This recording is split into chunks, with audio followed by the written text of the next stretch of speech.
அண்மை செய்தியை பார்த்து வருகிறோம்.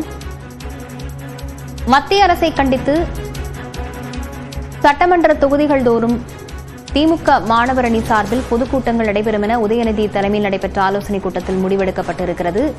தொடர்பான விவரங்களுடன் செய்தியாளர் கோகுல் இணைந்திருக்கிறார். கோகுல், விவரங்களை பதிவு செய்யலாம்.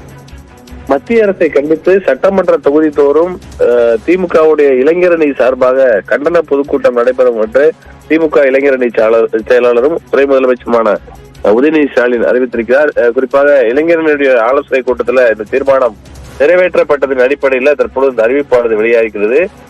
புதிய கல்விக் கொள்கை மூலம் இந்தியை திணிக்கும் மத்திய அரசை கண்டித்தும் நிதிநிலை அறிக்கையில தமிழ்நாடு என்ற பெயரை முற்றிலுமாக புறக்கணித்து நிதி பகிர்விலும் பாரபட்சம் காட்டும் மத்திய அரசை கண்டித்து இந்த பொதுக்கூட்டம் நடத்துவது என்று முடிவெடுக்கப்பட்டிருக்கிறது. ஒரு முதன்மை பேச்சாளரும் ஒரு இளம் பேச்சாளரும் இந்த பொதுக்கூட்டத்தில் கலந்து கொண்டு பேசுவார்கள் என்றும் திமுகவுடைய ஆட்சிகள் குறித்தும் மக்களிடம் எளிய முறையில பேசுவார்கள் என்றும் தெரிவிக்கப்பட்டிருக்கிறது. தமிழ் மக்களின் உரிமைகளை குரல் எழுப்பிடும் வகையில உரிமையை தரம் மறுக்கும் மத்திய அரசை கண்டிக்கும் வகையில இந்த பொதுக்கூட்டங்கள் எழுச்சியுடன் நடத்துமாறு இளைஞரணி செயலாளர் உதயநிதி ஸ்டாலின் திமுக இளைஞர் நிர்வாகிகளை கேட்டுக் கொண்டுள்ளார். விவரங்களுக்கு நன்றி கோகுல்.